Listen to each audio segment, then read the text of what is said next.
per hari Minggu, hari Senin saya nggak tahu berapa jumlahnya, cuman ya alhamdulillah banget, seneng banget. Terima kasih buat para penonton yang sudah nonton, dan kalau mau nonton lagi nggak apa-apa, saya nggak marah. Terus ajak teman-teman gitu, kasih tahu teman-teman. Itu yang di TikTok banyak banget memang potongan-potongan, tapi ya di filmnya lebih banyak lagi. Ya karena kan lucu, gitu. memang kalau saya sih ngelihatnya kalau namanya film remake emang harusnya gitu. Jadi kita nonton dulu yang kemarin, kita lihat yang udah bagus kita biarin, yang kurang kita tambahin gitu. Jadi memang harusnya memang gitu. Dan kenapa lebih lucu ya karena bahasanya bahasa kita, bahasa Indonesia, jadi orang lebih paham kan. Chemistry mungkin terjalin begitu aja ya, karena yang hebat sebetulnya Pade Indro ya. Pade Indro itu kan legend ya. Dia tuh legend, itu orang paling tua loh di grup kita gitu. Cuman dia tidak memberikan batasan gitu. Dia ngasih contoh buat kita. Dia dicela-cela nggak apa-apa gitu. Dipanggil botak itu nggak apa-apa gitu. Jadi memang batasan itu hilang ketika yang paling tua juga udah ngelepas itu gitu. Jadi kita semua bercandanya juga udah santai gitu. Dari berebutan makanan kalau di set, dari berebutan tempat duduk dan sebagainya. Nah itu lama-lama kebangun gitu semuanya, jadinya enak, jadi chemistry-nya terjalin. Ada beberapa tempat kan kita kan muter tuh, sempat muter ke beberapa tempat gitu. Ada ibu-ibu yang bilang, "Mas, saya udah nonton nih 2 kali." Oh, saya pikir kan mungkin hari apa sama hari apa gitu. Enggak, dia langsung. Jadi yang satu jam 1, yang kedua tayangan kedua dia nonton lagi. Wah, Bu, Ibu nonton kenapa sering banget kayak gitu sih? Kan saya jadi bingung ya mau ngomong apa. Mungkin dia ngejar AC kali ya. Kalau saya sekarang udah tahu rahasianya. Jadi kalau dulu waktu zaman warkop kan kita dikeroyok semua ya. Kalau sekarang saya udah tahu. Begitu orang nyamperin saya tunjuk ke belakang. Ada Vino di belakang. Mas Tara, ya alhamdulillah ada Vino di belakang gitu. Jadi yang dikeroyok Vino. Saya udah tahu caranya kalau sekarang aman. Mesra sih, kadang kita bobo bareng. Nah, kalau pada Indro mah ini sopan dong, tetap harus sopan. Dia kan mengpositioningkan dirinya kan sebagai anak motor kan, jadi dia lebih santai, lebih ya pokoknya nggak ada batasan. Cuman ya kita tetap sopan lah sama dia lah, suka minjem duit juga sama dia, DM Pak. Kulit hitam di reading ya, di reading kan kalau di reading tuh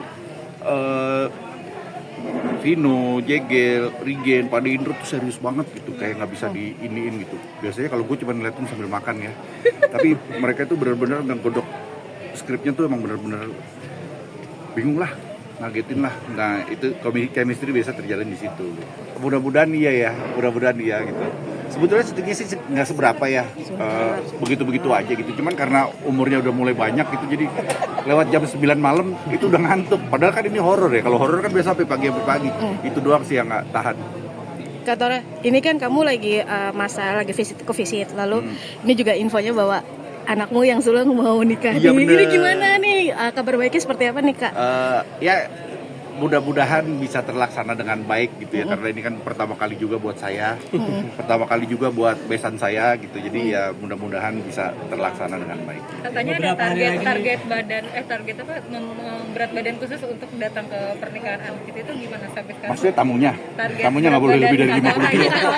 Tora, mungkin ada katanya lagi jaga berat badan saya. Biar tampil maksimal. Iya, karena di film Kakmak ini ternyata saya gendut banget. Saya nggak tahu saya gendut sampai si Rigen iseng videoin gitu. Pas saya lihat, waduh perut saya kemana-mana gitu. Jadi saya diet, nanti saya naikin. Gitu. Jadi biar kelihatan lebih mantep. Berarti sekarang udah turun? Belum, ini gara-gara promo-promo kemarin. Kalau promo kan 21 itu kan makanannya enak-enak ya, jadi saya nggak bisa ngelawan, itu naik lagi perut. Wah susah deh. Tapi lagi sibuk promo, mungkin persiapan pernikahannya gimana? Kan ada istri dan mantan istri saya. Istri saya lagi nganggur, sinetronnya lagi nggak jalan. Mantan istri emang jagoan kalau ngurusin kayak gini, jadi udah aman lah. Saya tinggal lepas ini aja. Sejauh apa? Apanya? Udah sejauh apa? Oh jauh banget. Udah jauh banget. Jauh banget. Pokoknya insya Allah anak-anak udah pada siap. Terus ya kalau ada yang mau bisa ngasih petuah-petuah pernikahan gitu, tolong DM ke saya. Saya buntu beneran, nggak kepikiran mau ngomong apa gitu. Cuman ya kalau misalnya bisa membantu. Mas Tora jadi ngomong waktu sama si anak kasih jadi berdua terus sebelum merit. Kan ini promo dan kebetulan kita lagi jalan syuting juga kan, ada satu project juga Balang Falcon, kita lagi jalan syuting, jadi emang nggak sempet, sama sekali nggak sempet. Akadnya sendiri kapan sih Kak? Persiapan nantinya pernikahannya? Akad pernikahannya nanti pas akad. Iya, maksudnya akhir bulan ini Kak, pastinya atau bagaimana? Akad nanti ya. Persiapannya kan beberapa hari lagi. Katanya kan Agustus, Iya. jadi belum tahu nih tanggal berapa. Iya. Kan nggak mau dikasih tahu juga. Seperti apa Persiapannya sih ada. Kalau sekarang kan zamannya udah asik nih, maksudnya udah nyewa tempat udah sekalian WO-nya gitu. Jadi ya udah kita lepasin aja sama si WO-nya.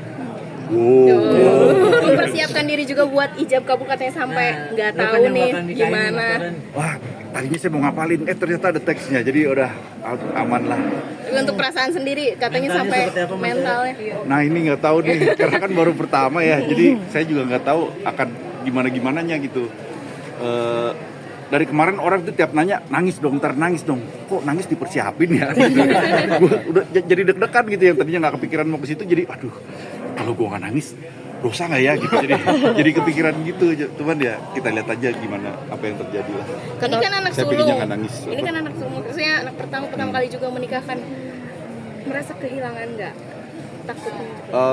Enggak sih, enggak juga.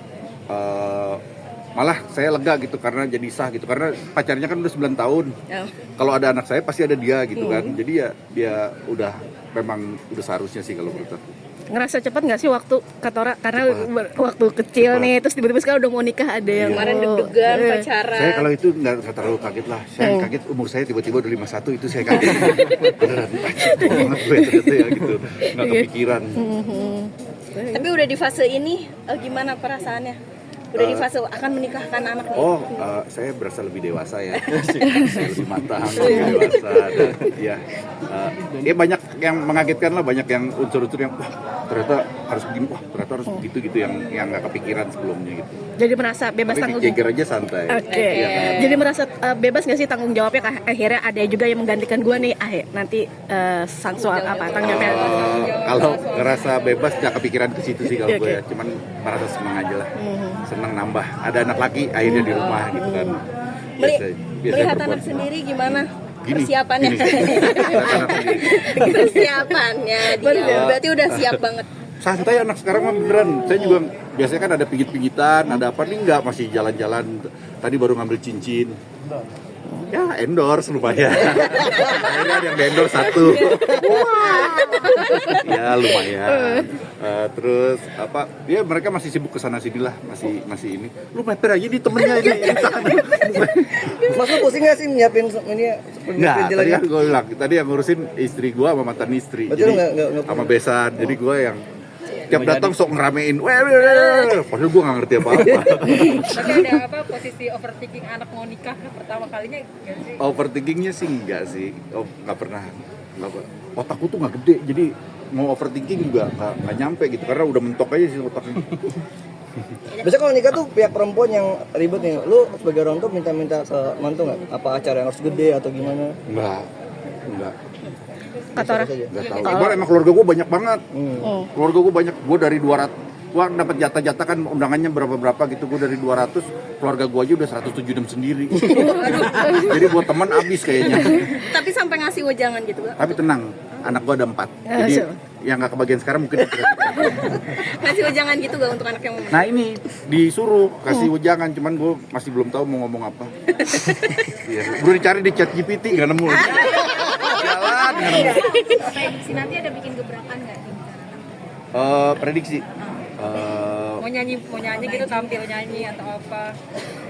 Nggak tahu tuh ya, bener juga ya, nggak kepikiran, cuman biasa nggak diikut sertakan soalnya pas yang ini pas acara ini dia nggak diikut sertakan, cuman insya Allah bisa pada datang lah. Katora mau nanya dong, ini soal yang nanti di pelaminan menemani sang anak Katora dengan mantan istri. Oke. Udah aman? Udah. Oke. Udah mungkin gitu doanya,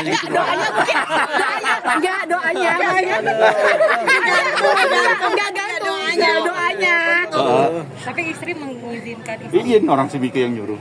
Mike yang nyuruh. Mungkin doanya ke pemirsa buat ntar nanti acara akad sang anak Katora mungkin sebagai ayah.